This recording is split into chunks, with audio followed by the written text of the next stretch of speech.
In Wanderer, the Fragments of Fate, you are Asher, who appears to be a late teen or young adult in a kind of post-apocalyptic overgrown world who has just inherited the contents of his grandfather's apartment. Among the items you will find is an intelligent wristwatch in a state of some serious forgetfulness, and eventually a device that you can use to travel through time as you attempt to fix the past by solving puzzles, traversing obstacle courses, defeating foes, and collecting the necessary tools to progress through a story that has time travel elements that are reminiscent of the old TV show from the late 80s and early 90s that was called Quantum Leap, wherein you actually jump into another person's body from the past and change the future through them.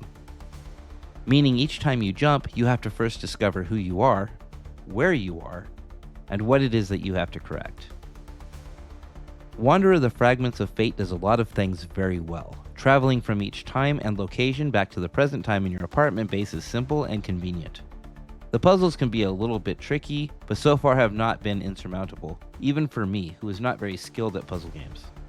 There are typically enough puzzles going on that if you get stumped on one puzzle, you can focus on something else, which prevents you from getting stuck in the doldrums of retracing your steps and researching every area to try to find something you might have missed, which for me usually ends up in me getting frustrated and shelving the game.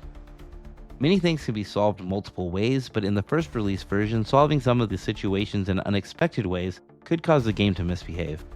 For instance, there was a point where I used a shield to block a poison dart trap, and then I couldn't drop the shield or put anything in my inventory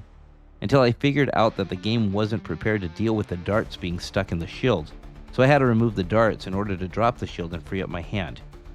Which is not ideal, but I consider it to be a forgivable bug that is mildly inconvenient at most.